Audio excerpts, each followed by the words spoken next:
অভিশপ্ত শয়তান হইতে আল্লাহর শরণ লইতেছি। হে আমার প্রতিপালক, আমি আপনার নিকট আশ্রয় প্রার্থনা করছি শয়তানের কুমন্ত্রণা হইতে। হে আমার প্রতিপালক, আমি আপনার নিকট আশ্রয় প্রার্থনা করছি তাদের উপস্থিতি হইতে। মুসলিম ভাই বোনেরা, মহান প্রতিপালক আল্লাহর পক্ষ হইতে আপনাদের প্রতি শান্তি বর্ষিত হোক।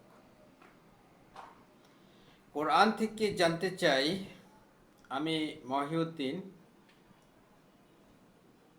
আমি এখন আলোচনা করব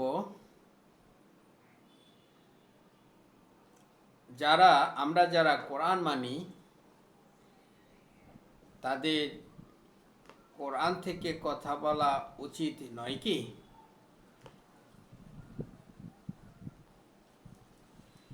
দেখুন, এই যে একটি কোরআন ছোট্ট, এই ছোট্ট হওয়ার পিছনে একটা কারণ হলো, এটা একটা ভাষায় লেখা হয়েছে, সেটি হলো বাংলা ভাষায়। আপনারা যদি এই কোরআনটা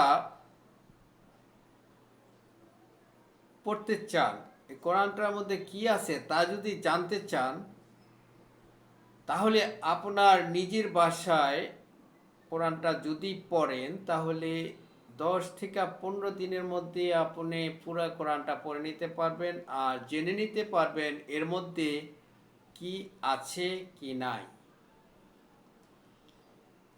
এটা এমন একটি কিতাব, এর মধ্যে কোনো সন্দেহ নাই, এটা মুত্তাকিদের জন্য পথ প্রদর্শক। এটা মুত্তাকিদেরকে জান্নাতে যাওয়ার রাস্তা দেখায়। এটা এমনভাবে বিশ্বাস করতে হবে যেমন নিজের সন্তানকে বিশ্বাস করা হয় যে সে আমারই সন্তান। সূরা আল ইমরানের 20 নম্বর আয়াত। এই কথাটা সূরা বাকারার মধ্যে আছে। তো যাই হোক, আমি ওইদিকে যাচ্ছি না। আমি যে কথাটি বলতে চাচ্ছি যে আমরা যারা কোরআন মানি, কোরআন মেনে চলতে চাই, তারা যেন কিছুতেই কোরআনের বহির্ভূত কথা না বলি।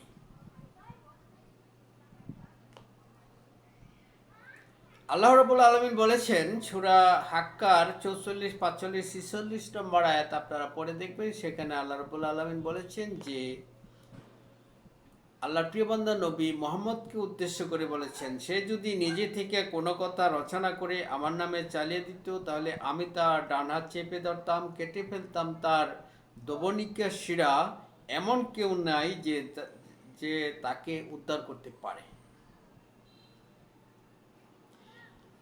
অতএব আপনারা যখন কোরআন মানবেন আর যখন কথা বলবেন, তখন খেয়াল রাখবেন সেগুলি কি কোরআনের কথা বলছেন, নাকি নিজে থেকে বানিয়ে বলছেন, নাকি মানুষের মানব রচিত কথা সংগ্রহ করে বলছেন, নাকি রাসূলের নামে, রাসূলের দোহাই দিয়ে রাসূলের নামে মিথ্যা কথা বলে রাসূলের নামে মিথ্যা অপবাদ দিচ্ছেন। কারণ রসুল তো নিজে থেকে কোনো কথা বললেন নাই, যা বলেছেন সেটা ওহী। সূরা নাজমের 3-4 নম্বর আয়াত পড়ে। তাহলে আপনি কোরআন বাদ দিয়ে যে কথাগুলি বলবেন আর বলবেন যে এগুলি রাসূল বলেছে, তাহলে তো আপনি রাসূলের নামে একটা মিথ্যা অপবাদ দিলেন। এর পরিণাম কে ভোগ করবে? আপনি ছাড়া। যদি আপনি কোরআন মানেন, তাহলে তো আপনি বলতে পারেন না যে রসুল অর্থাৎ আল্লাহর প্রিয় বান্দা নবী মুহাম্মদ কবরের আযাব দেখেছেন কি শুনেছেন। আপনি একথা বলতে পারেন না যে কবরের ভিতর মানুষকে জীবিত করে তাকে মুনকার নেকির ফেরেশতা এসে তাকে সওয়াল জবাব করবে। কারণ মুনকার নেকির ফেরেশতার নাম কোরআনে নাই, আপনি কোথিকা বানিয়ে বলেন যে মুনকার নেকির ফেরেশতা আছে? যেহেতু কোরআনে নাই, আপনি বলবেন এটা রাসূল বলেছে, তাহলে কি রাসূলের নামে মিথ্যা অপবাদ হলো না? আপনি বলবেন রসুল কবরের আযাব দেখেছে শুনেছে, কোরআন বলেছে সূরা মরিয়মের ৯৮ নম্বর আয়াতে যে আমি তো আপনার পূর্বে কত মানব গোষ্ঠীকে ধ্বংস করে দিয়েছি, আপনি কি তাদেরকে দেখিতে পান নাকি ক্ষীণতম শব্দটি শুনতে পান? অর্থাৎ আপনি দেখিতেও পান না, শুনিতেও পান না। কোরআন বলেছে রসুল কবর আযাব দেখিতেও পান নাই, ক্ষীণতম শব্দ শুনতে পান নাই, সূরা মরিয়মের ৯৮ নম্বর আয়াত। তাহলে আপনি কি করে বলেন যে রাসূল কবরের আযাব দেখেছে শুনেছে আর তার সঙ্গী সাথীর কে সাক্ষী বানিয়ে যে অমুকে বলেছে, সেই সঙ্গী সাথীর নামটা পর্যন্ত আপনি কোথেকে সংগ্রহ করেছেন সেটাও তো কোরআনে নাই। আপনি যদি কোরআন মানেন তাহলে আপনি কি করে কোরআন ছাড়া কথা বলে রাসূলের নামে চালিয়ে দিতে চান? আপনি কি কোরআন মান্যকারী না অমান্যকারী? কোরআন যদি মানেন তাহলে আপনি তো কিছুতেই বলতে পারেন না যে আবার আল্লাহর প্রিয় বান্দা নবী ঈসা আবার পৃথিবীতে দুনিয়াতে আগমন করবে। এটা তো কিছুতেই বলতে পারেন না। কারণ আল্লাহ রাব্বুল আলামিন বলেছেন সূরা মায়েদার ৭৫ নম্বর আয়াতে যে ঈসা ইবনে মরিয়ম একজন রসূল ছাড়া আর কিছু নয়, তার পূর্বের সকল রসূলই গত হয়ে গিয়েছে। সে একজন রসূল, তার পূর্বের সকল রসূলই গত হয়ে গেছে, চলে গিয়েছে, অর্থাৎ মারা গিয়েছে। আর এই কথাটাই আবার সূরা আল ইমরানের ১৪৪ নম্বর আয়াতে আল্লাহ রাব্বুল আলামিন বলেছেন আল্লাহর প্রিয় বান্দা নবী মুহাম্মদকে উদ্দেশ্য করেছে যে নবী মুহাম্মদ একজন রসূল ছাড়া আর কিছু নয়, তার পূর্বের সকল রসূলই গত হয়ে গিয়েছে। অর্থাৎ নবী মুহাম্মদও রসূল, ঈসাও রসূল, অন্যান্য সকলেই রসূল, সকলেই গত হয়ে গিয়েছে, কেউ আর পৃথিবীতে জীবিত নেই। তো সকলেই জন গত গিয়েছে, সকলকে জন একই ধরনের কথা বলেছে আল্লাহ যে তারা সে রসুল ছাড়া আর কিছু নেই, আর সকলেই গত হয়ে গিয়েছে। আপনি কি করে বলেন আবার ঈসা নবী আবার পৃথিবীতে আগমন করবে? সূরা জুমার ৩০ নম্বর আয়াতে আল্লাহ রাব্বুল আলামিন বলেছেন নবী মুহাম্মদকে উদ্দেশ্য করে যে আপনিও মরণশীল, তারাও মরণশীল, তার সকলেই মৃত্যুবরণ করেছে। আপনি নবী মুহাম্মদের কথা বলে বলবেন যে এটি নবী মুহাম্মদের ভবিষ্যৎবাণী, এরকম মিথ্যা কথা রাসূলের নামে চালিয়ে দিয়ে আপনি রাসূলের অনুসারী হয়ে যাবেন? আপনি রাসূলকে আল্লাহর কাঠগড়ায় দাঁড় করাতে চান? আপনার এমন বিশ্বাস হয়ে গেল আপনি তো কাঠগড়ায় দাঁড়িয়েবেন। রাসূল তো আমাদের নামে, যারা কোরআন মানে না আপনাদের নামে, রাসূল তো অভিযোগ করে বলবে হে আমার প্রতিপালক, আমার সম্প্রদায় তো এই কোরআনকে পরিত্যাজ্য করে ফেলে রেখেছিল। সূরা ফুরকানের ৩০ নম্বর আয়াত আপনারা পড়ে দেখবেন। আল্লাহ রাব্বুল আলামিন বলেছেন যে কাফেরদেরকে আমি প্রত্যেক নবীদের, প্রত্যেক রাসূলের দুশমন বানিয়ে রেখেছিলাম এমনি করে। যারা কোরআন মানে না, যারা কোরআন থেকে বিধান দিতে চান না, তারা কাফের, তারা ফাসিক, তারা জালেম। আল্লাহ রাব্বুল আলামিন বলেছেন যে তারা প্রত্যেক নবীরই দুশমন, আমি তাদেরকে দুশমন বানিয়ে রেখেছিলাম প্রত্যেক নবীর জন্য। সূরা মায়েদার ৪৪, ৪৫, ৪৭ নম্বর আয়াত পড়ে দেখবেন যারা আল্লাহর প্রেরিত বিধান দিয়ে, আল্লাহর বিধান দিয়ে যারা বিধান দেয় না, তারা কাফের, তারা ফাসিক, তারা জালেম। মানুষ তো বিধান দিবে, অবশ্যই মানুষ বিধান দিবে, তবে সেই বিধানটা তার নিজের স্বরচিত নয়, সেই বিধানটা অবশ্যই হতে হবে আল্লাহর প্রেরিত বিধান, অর্থাৎ আল কোরআন দিয়ে। আপনারা কোরআন যদি মানেন তাহলে আপনারা কোরআনে যা আছে তাই বলবেন। আর কোরআন রাসূল ছাড়া আসে নাই, রাসূল যা বলেছেন সেটা আল্লাহরই কথা। আল্লাহ যা বলতে বলেছেন রাসূল ঠিক সেটাই বলেছেন। সেজন্যই বলেছেন আমার রসুল নিজে থেকে কোনো কথা বলেন নাই, আর যেটা বলেছে সেটা ওহী। নাজমের 3-4 নম্বর আয়াত। তার অনুসরণ মানে আমার অনুসরণ।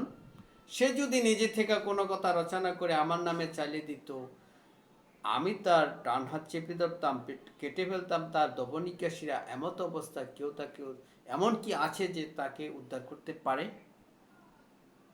এটা হলো সূরা হাক্কা 44, 45, 46 নম্বর আয়াত, আপনারা পড়ে দেখবেন। এই কোরআন সম্মানিত রাসূলের বাণী। আল্লাহ রাব্বুল আলামিন কসম করে বলেছেন যে এটা সম্মানিত রাসূলের বাণী। রাসূল যা বলেছেন সেটা আল্লাহরই কথা বলেছেন, সে নিজে থেকে কোনো কথা বলেন নাই। সূরা হাক্কার 38, 39, 40 নম্বর আয়াত পড়ে দেখুন, সেখানে আল্লাহ রাব্বুল আলামিন কসম খেয়ে বলেছেন যে এটা সম্মানিত রাসূলের বাণী। আপনারা কি করে বলেন রাসূল বলেছে? রাসূলের নামে যা বলবেন সেটি অবশ্যই কোরআনে থাকতে হবে। কোরআনের বাইরে রাসূল যা বলেছে সেটা কোরআন, সেটা ওহী। আপনারা স্বরচিত কিতাব রচনা করে কথা বলবেন আর বলবেন এটা রাসূল বলেছে, রাসূলের নামে একটা মিথ্যা অপবাদ দিয়ে লাভবান হতে চান? আপনারা কোরআনকে ব্যবহার করে জীবিকা নির্বাহ করতে চান, করতেছেন। আপনারা তো স্বরচিত নিজের থেকে কোনো কিতাব রচনা করার অধিকার রাখেন না। আল্লাহ রাব্বুল আলামিন বলেছেন তাদের জন্য ধ্বংস যারা নিজ হাত দিয়ে কিতাব রচনা করে, অথচ তা দিয়ে কিছু মুনাফা অর্জন করে তার বিনিময়ে, আর বলে এগুলি কোরআনেরই কথা, আল্লাহর কিতাব। এটা আপনারা পড়বেন সূরা বাকারার 79 নম্বর আয়াত আর আলে ইমরানের 78 নম্বর আয়াত। আল্লাহ রাব্বুল আলামিন বলেছেন যে তোমাদের মধ্যে একটি দল আছে যারা নিজের জিহ্বাকে বাঁকা করে কোরআনের আয়াতকে বিকৃত করে বলে যে এগুলি কোরআনেরই কথা, অথচ এগুলি কোরআনের কথা নয়। আপনারা এই আয়াতটি পড়বেন। অনবরত তারা নিজেরা কথা বানিয়ে রচনা করে মানুষদেরকে শোনাচ্ছে, কত গল্প কাহিনী যে শোনাচ্ছে। আর তারা নিজেদেরকে খুব চালাক চতুর মনে করছে, তারা নিজেদেরকে খুব বুদ্ধিমান মনে করছে। সেজন্য আল্লাহ রাব্বুল আলামিন বলেছেন যে তারা বলে যে আমরা ঈমান এনেছি আল্লাহর প্রতি, পরকালের প্রতি, অথচ তারা ঈমানদার নয়। তাদের মনে আছে রোগ, আমি তাদের মনের রোগ আরো বাড়িয়ে দিয়েছি। তাদেরকে যখন বলা হয় যে তোমরা দুনিয়াতে ফাসাদ সৃষ্টি করিও না, তখন তারা বলে আমরাই তো শান্তি স্থাপনকারী। অথচ তারাই তারাই ফাসাদ সৃষ্টিকারী, কিন্তু তারা সেটা বুঝতে পারে না। তাদেরকে যখন বলা হয় তোমরা তাদের মতো ঈমান আনো, তখন তারা বলে আমরা কি বোকাদের মতো ঈমান আনবো? অর্থাৎ তারা নিজেদেরকে খুব চালাক চতুর মনে করে, তারা কিচ্ছা কাহিনী রচনা করতে পারে। এই কথাগুলি সূরা বাকারার 8 থেকে 13 নম্বর আয়াত পর্যন্ত আপনারা পড়ে দেখবেন। আল্লাহ রাব্বুল আলামিন কথাগুলি বলেছেন। তারা সমাজে যা প্রচলিত হয়ে গেছে তাই তারা মানছে, আর তাই তারা বলছে, তাই তারা অনুসরণ করছে। তাদের মন খুবই কঠিন, তাদের মন পাথরের চাইতেও কঠিন। আল্লাহ রাব্বুল আলামিন বলেছেন তারা ফিরে আসবে না। সূরা বাকারার ৬৭ নম্বর আয়াত থেকে আপনারা পড়ে দেখবেন, সেখানে আল্লাহ রাব্বুল আলামিন বলেছেন যে ৬৭ নম্বর আয়াত থেকে ৮ এবং ৯ নম্বর রুকু আপনারা পড়বেন। সেখানে আল্লাহ রাব্বুল আলামিন বলেছেন, যখন তারা একজনকে হত্যা করেছিল আর সেটা তারা গোপন করে রেখেছিল, তখন মূসা নবী তাদেরকে বলেছিল, বনি ইসরায়েলের লোকেরা একজনকে হত্যা করেছিল, তখন মূসা নবী তাদেরকে বলেছিল, তোমরা একটা গরু জবাই করো, সেই গরুর মাংস দিয়ে তাকে আঘাত করো। এই সহজ বিষয়টাকে তারা কি করলো, তাদের বিশ্বাস ওইভাবে না থাকার কারণে তারা বলল গরুটা কেমন হবে, কী রং হবে, ইত্যাদি ইত্যাদি তারা জিজ্ঞেস করে তারপর তারা গরু সংগ্রহ করলো। আর তাদের বিশ্বাসটা তদ অনুযায়ী হয় নাই, তারা মনে করছে যে না এটা এমনিতেই। এবং মুসা নবীকে বলেছিল, তুমি কি আমাদেরকে সাথে ঠাট্টা করছো?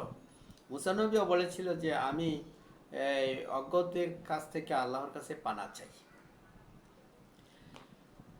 যখন গরু জবাই করে তার একটি খণ্ড দিয়ে মৃত ব্যক্তিটাকে আঘাত করা হলো, আল্লাহ চাইলেন যে সত্যটা প্রকাশ করে দিতে, কে তাকে হত্যা করেছে। তখন সত্য প্রকাশ হয়ে গেল, সে লোকটা জীবিত হয়ে সত্য প্রকাশ করে দিল।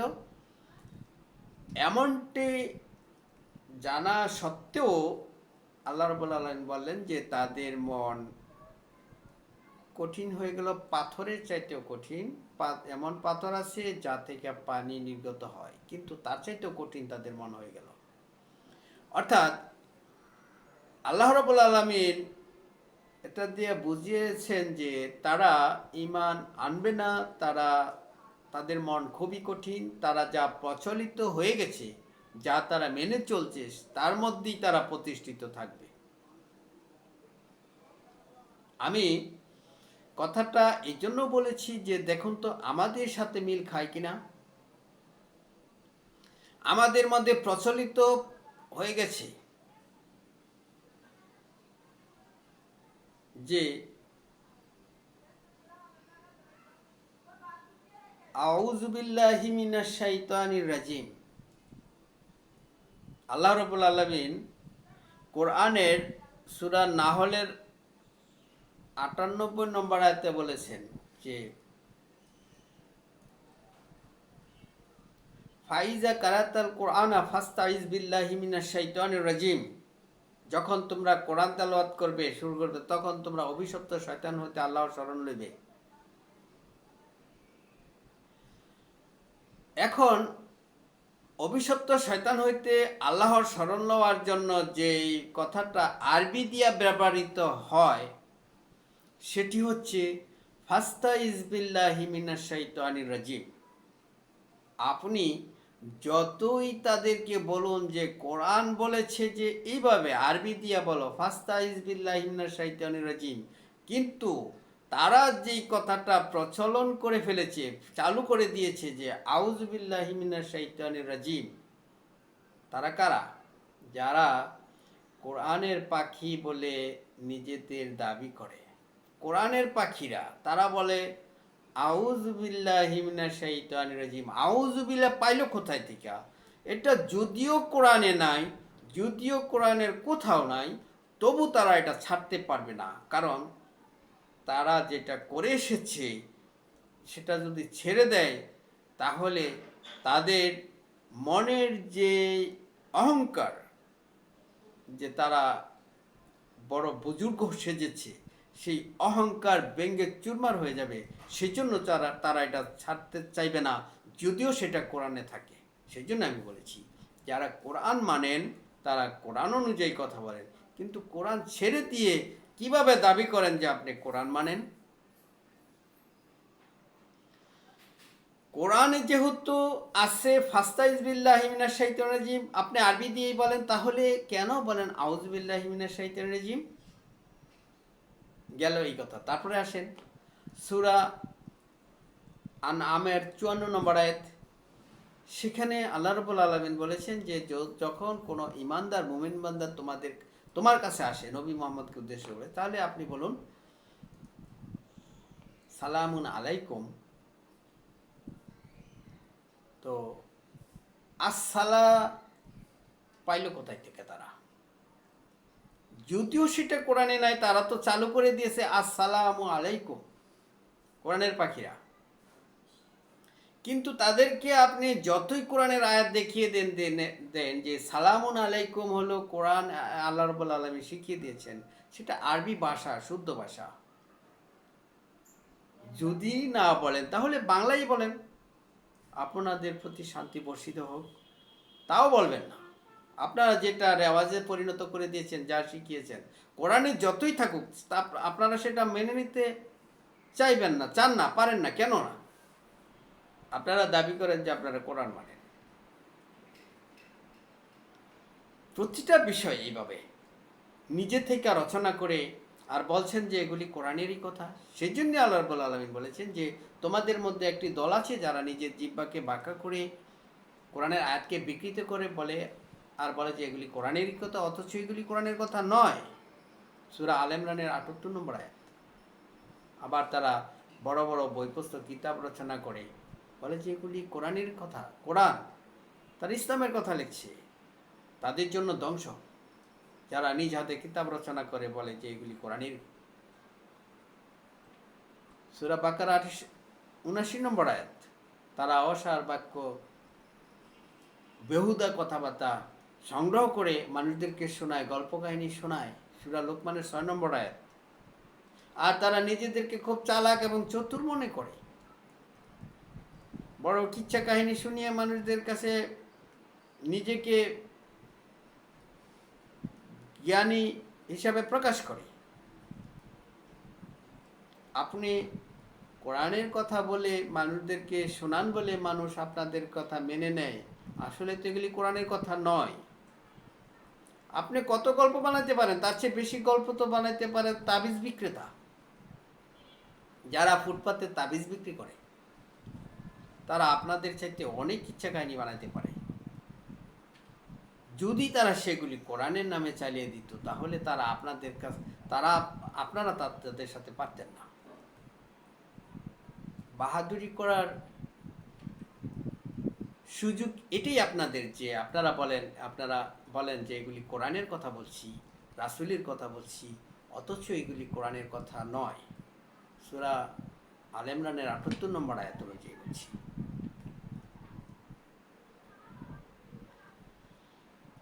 আপনারা বলেন পৃথিবীতে ঈসা নবী আগমন ঘটার পরে কিয়ামত সংগঠিত হবে।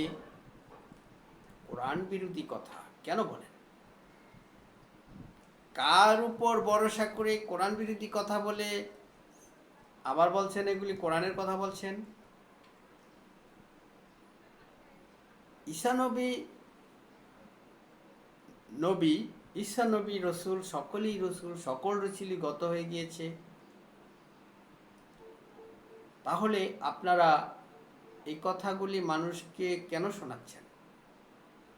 যদি কোরআন মানেন, কোরআন মেনে চলার দাবি করেন, কোরআনের অনুসারী হতে চান, রাসূলের অনুসারী হতে চান, তাহলে আপনাকে কোরআন মেনে চলতে হবে। কোরআন ওই মুত্তাকিদের জন্য সঠিক পথ, জান্নাতের পথ দেখায়। এই কোরআন ছাড়া কোনো কিতাব, কোনো বই, কোনো কিচ্ছা কাহিনী, মানবরচিত কিছুই সত্য হতে পারে না।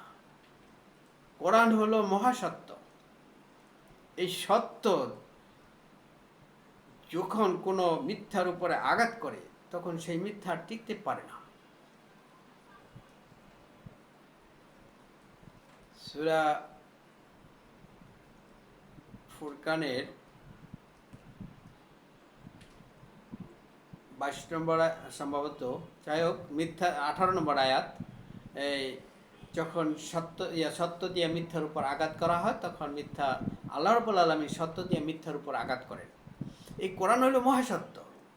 আপনারা কোরআন মানবেন, মেনে চলবেন, কোরআনের কথা বলছেন, দাবি করছেন, কোরআন অনুযায়ী মানুষদেরকে কথা বলছেন, আর এই কোরআন দিয়ে নিজের জীবিকা নির্বাহ করবেন, এগুলি তো হতে পারে না। কোরআন দিয়ে যদি কথা বলেন তাহলে দলিল দেন কোন সূরার কত নম্বর আয়াত থেকে বলছেন? আপনাদের এই যে কথাগুলি আমি বলেছি, এই কথাগুলি তো কোরআনের বিরোধী। আপনার তো কোরআনে এগুলি নাই, তারপর আপনারা এগুলি কথা বলছেন। আপনাদের মধ্যে প্রচলিত হয়ে গিয়েছে আল্লাহকে সবচেয়ে বড় বলা। কার কাছ থেকে আপনি আল্লাহকে বড় বললেন? কে আছে আল্লাহর সাথে অংশীদারিত্ব? কাকে আল্লাহর সাথে তুলনা করা যায় যে আল্লাহ সবার চেয়ে বড় হবে? আল্লাহ এমন এক সত্তা, তার সাথে কোনো কিছু তুলনা হয় না। সে একক, অদ্বিতীয়। সে আল্লাহ কারো মুখাপেক্ষী নয়, সকলেই তার মুখাপেক্ষী, তার সমতুল্য কেহ নাই। অতএব আপনারা বহুল প্রচলিত কথা, আল্লাহ কি বলবেন? আহাদ, আল্লাহ বলতে বলেছে, বলো আল্লাহু আহাদ, আল্লাহ এক, অদ্বিতীয়। কিন্তু তা না বলে কেন বলেন আল্লাহ আকবার, আল্লাহ বড়? কার বড়? কেমন বড়? তার ছোট কে, মাঝারো কে? এগুলি তো বলবে তারা যারা বহু খোদায় বিশ্বাসী, বহু ঈশ্বরে বিশ্বাসী, অধিক ঈশ্বরে বিশ্বাসী, যারা বলে মরিয়ম, ঈসা আল্লাহর পুত্র, আল্লাহর স্ত্রী, তারা তিনজন বিশ্বাসী, তারা বলে আল্লাহ সবার বড়। যারা অনেক খোদায় বিশ্বাসী, তারা বলে আল্লাহ সবার বড়। আমরা তো যারা মুসলিম, যারা কোরআন বিশ্বাস করে, তারা তো এগুলি স্বীকার করে না যে কেউ আছে তার সমতুল্য, তার গুণে, অর্থাৎ আল্লাহর গুণে গুণান্বিত কোনো কেউ আছে বলে তো মুসলিমরা স্বীকার করে না। তো আপনি কেন বলছেন বড়? তাহলে আপনি কি কাকে স্বীকার করে নিলেন যে তার ছোট কেউ আছে? তিনি তো কোনো স্রষ্টার সৃষ্টি করেন নাই, সকলে তো তার সৃষ্টি। এমনি করে আমরা যা প্রচলিত হয়ে গেছে সেটা মানতে পারছি না। আমাদের মন পাথরের চাইতে কঠিন হয়ে গিয়েছে। আল্লাহ রাব্বুল আলামিন সূরা বাকারার মধ্যে যে তা বলেছেন যে মৃত ব্যক্তিকে জীবিত করে দেখিয়েছেন, তারপরেও তারা তাদের মনটা সেভাবে মেনে নিতে পারে নাই যে আল্লাহ সব কিছু একদিন প্রকাশ করে দিবেন।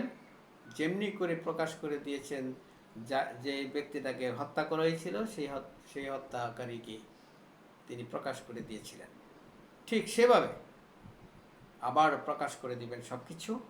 অতএব আমি আপনাদের কাছে অনুরোধ করব,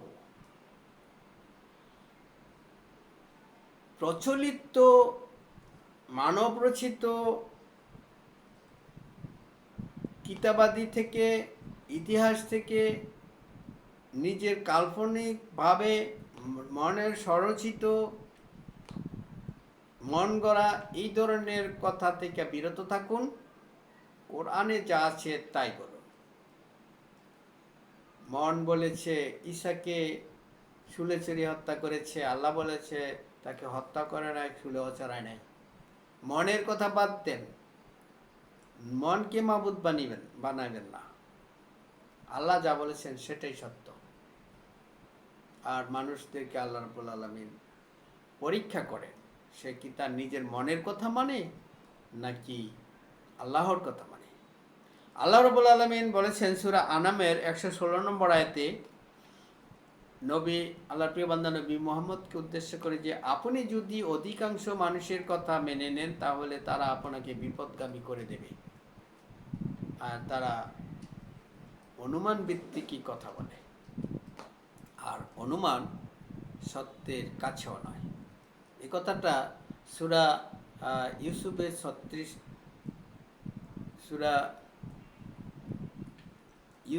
36 নম্বর আয়াতে আছে। ইউসুফ অথবা ইউনুস 36 নম্বর আয়াতে আছে। তারা এই কথাটা আরও অনেক আয়াত আছে, তারা অনুমান ভিত্তিক কথা বলে, নিজের মনকে মাবুদ বানিয়ে নেয়, মন যা বলে, নিজের জ্ঞানকে বুদ্ধিমানী মনে করে নিজেকে, যেমনটি করেছিল কারুন, যে আমার জ্ঞান বুদ্ধির কারণে আমি সম্পদ অর্জন করেছি, এই কারণে তাকে আল্লাহ ধ্বংস করে দিয়েছেন। অর্থাৎ মানুষের কোনো কিছু করার ক্ষমতা নাই, কেউ কারোর জন্য কিছু করার ক্ষমতা রাখে না, যা কিছু হয় সব আল্লাহর তরফ থেকে হয়। আর আল্লাহ রাব্বুল আলামিন বলেছেন যে আমার বিধান যারা মেনে চলবে তাদের কোনো ভয় নাই, চিন্তা নাই, তারা দুঃখিত হবে না। আর যারা এই বিধান মোতাবেক বিধান দেয় না, তারাই ফাসিক, তারাই কাফের, তারাই জানে। আলোচনা আর দীর্ঘায়িত না করে আমি আমার আলোচনা এখানে শেষ করছি। আপনাদের প্রতি শান্তি বর্ষিত হোক।